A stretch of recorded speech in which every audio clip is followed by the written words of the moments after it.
Hello दोस्तों, मेरा नाम है Tanveer and I am the corporate SAP trainer and job provider. और आज की वीडियो को रिकॉर्ड करने का जो पर्पस है वो ये है कि आज हम जानेंगे कि multinational company finance and accounting role के लिए जब हायरिंग करती है तो उसका जो प्रोसेस है, जो प्रोसीजर है वो क्या रहता है। तो सबसे पहली और इम्पॉर्टेंट चीज़ रहती है कि जो एलिजिबिलिटी क्राइटेरिया है उसको फुलफिल करना बहुत इंपॉर्टेंट है, जिसमें सबसे प्राइमरी या सबसे इम्पॉर्टेंट पार्ट रहता है कि आप ग्रेजुएट हों, ग्रेजुएशन आपकी कंप्लीट होनी चाहिए।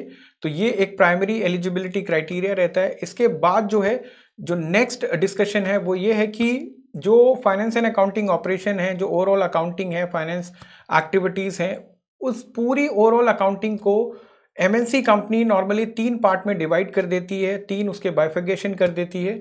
और ये जो 3 पार्ट हैं, उन तीनों पार्ट को हम step by step, one by one discuss करेंगे आने वाली स्लाइड्स में। तो मैं आपको नेक्स्ट स्लाइड पे लेके चलता हूँ, फिर हम फर्दर डिस्कशन उस पर करते हैं। जो पहला स्लाइड है या फिर पहला जो पॉइंट है, या फिर हम बोल सकते हैं पहला डोमेन जो है वो है हमारा P2P रिलेटेड। P2P जो है, P2P की जो फुल फॉर्म है वो है प्रोक्योर टू पे। अगर बहुत ही लेमन और सिंपल लैंग्वेज में बोलूं तो एक ऑर्गेनाइजेशन अपने वेंडर या सप्लायर से परचेज करती है। क्या परचेज करती है? वो गुड्स भी परचेज कर सकती है, मटेरियल भी परचेज कर सकती है, सर्विसेज भी परचेज कर सकती है। तो जो वेंडर से, सप्लायर से परचेज करने से लेकर पेमेंट तक, वेंडर को जो इन रिटर्न पेमेंट होगी, उसके बीच की सारी एक्टिविटीज जो हैं वो इस प्रोफाइल के अंदर कवर हो जाती हैं, P2P या फिर प्रोक्योर टू पे प्रोफाइल में। तो एक ये डोमेन होता है। तो नॉर्मली जब हायरिंग करती हैं एमएनसी कंपनीज तो उनकी प्रेफरेंस रहती है कि वो P2P प्रोफाइल के लिए जब हायरिंग करती हैं तो वो ऐसे कैंडिडेट को शॉर्टलिस्ट करती हैं जिसे P2P की एंड टू एंड एक्टिविटीज का एक्सपोजर हो और जो उसका एक्सपर्ट एरिया हो, मतलब एक्सपर्टीज एरिया हो P2P प्रोफाइल में। ठीक है। P2P प्रोफाइल के अलावा इसे एक दूसरा नाम भी दिया जाता है जिसे बोला जाता है एपी या फिर अकाउंट्स पेबल। ठीक है। तो एपी और अकाउंट्स पेबल भी बिल्कुल सेम है। मतलब आप जो है अपने वेंडर या फिर सप्लायर से जब ऑन क्रेडिट मटेरियल, गुड्स या सर्विसेज परचेज करते हैं तो फिर अकाउंट्स पेबल जो है पिक्चर में आता है। और उससे रिलेटेड जितनी भी एक्टिविटीज़ हैं, मतलब अकाउंट्स पेबल से रिलेटेड या एपी से रिलेटेड जितनी भी एक्टिविटीज़ है वो यहाँ पर कवर होती हैं। ठीक है। तो ये एक एरिया ऑफ वर्किंग है जिसमें P2P, AP, AR, AP and accounts payable भी बोल सकते हैं इसे, या फिर प्रोक्योर टू पे भी बोल सकते हैं। ठीक है। तो ये एक डोमेन हो गया। अब नेक्स्ट डोमेन पे चलते हैं हम, नेक्स्ट स्लाइड पर। और ये है हमारा O2C से रिलेटेड। O2C की फुल फॉर्म होती है ऑर्डर टू कैश। अगर मैं इसे एक्सप्लेन करूं तो ऑर्डर जो है नॉर्मली किसी भी ऑर्गेनाइजेशन के पास अपने कस्टमर से आते हैं। तो कस्टमर से ऑर्डर रिसीव करने से लेकर उससे पेमेंट आने तक के बीच की सारी एक्टिविटीज जो है O2C प्रोफाइल के अंदर कवर होती हैं। ठीक है।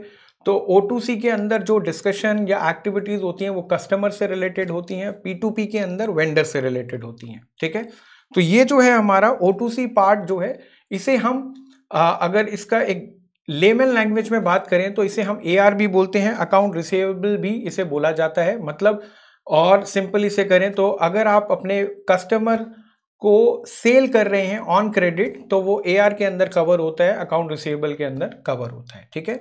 अब नेक्स्ट जो लास्ट हमारा प्रोफाइल या डोमेन रहता है वो R2R रिलेटेड रहता है। तो कंपनीज जब R2R रिलेटेड हायरिंग करती हैं, जिसकी फुल फॉर्म होती है रिकॉर्ड टू रिपोर्ट, और रिकॉर्ड टू रिपोर्ट को हम GL भी बोलते हैं, जर्नल लेजर इसकी फुल फॉर्म होती है।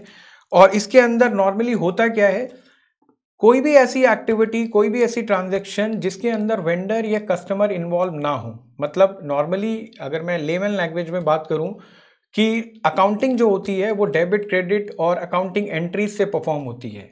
तो अगर सिंपल और बहुत ही सिंपल पहचान अगर आपको करनी है तो आपको ये चीज़ जानना है कि अगर कोई भी अकाउंटिंग एंट्री ऐसी है जिसके डेबिट या क्रेडिट में वेंडर या कस्टमर नहीं है, मतलब जो डेबिट हो रहा है वो भी GL है और जो क्रेडिट हो रहा है वो भी GL है, तो आप ये समझ जाना कि ये जो अकाउंटिंग एंट्री है या जो ये एरिया ऑफ वर्किंग है वो हमारा R2R रिलेटेड है, जनरल अकाउंटिंग रिलेटेड है। और सिंपल लैंग्वेज में बोलूं तो इसमें जो है वेंडर कस्टमर के अलावा जितनी भी एक्टिविटीज़ है वो यहाँ कवर होंगी। इसमें मेजर जो है रिपोर्टिंग रिलेटेड एक्टिविटीज़ होती हैं जिसमें बैलेंस शीट, P&L फाइनलाइजेशन भी कवर होता है, लेकिन ये नेक्स्ट लेवल एक्टिविटीज़ के अंदर कवर होता है। ठीक है। तो हमें क्या समझ में आया कि हमें अगर फाइनेंस एंड अकाउंटिंग प्रोफाइल में अगर किसी मल्टीनेशनल कंपनी के अंदर एंट्री लेनी है तो हमें इन 3 अलग-अलग डोमेन्स के ऊपर स्किल्स और नॉलेज जो है वो गेन करनी है, स्किल्स नॉलेज को डेवलप करना है। और अगर इन्हें आप डिटेल में समझना चाहते हैं, इसके बारे में डिटेल में जानना चाहते हैं, तो आप कैप्शन में दिए हुए नंबर पर कॉल या व्हाट्सएप करके और डिटेल इन्फॉर्मेशन हमसे ले सकते हैं। और फ्यूचर में इस तरह की और इन्फॉर्मेटिव वीडियोस को देखने के लिए आप हमारे चैनल को सब्सक्राइब कर सकते हैं और अपना जो कमेंट है, जो व्यूज़ हैं या फिर आपकी कोई सजेशन है, ठीक है, वो कमेंट सेक्शन में हमसे शेयर कर सकते हैं। Thank you so much, thanks a lot.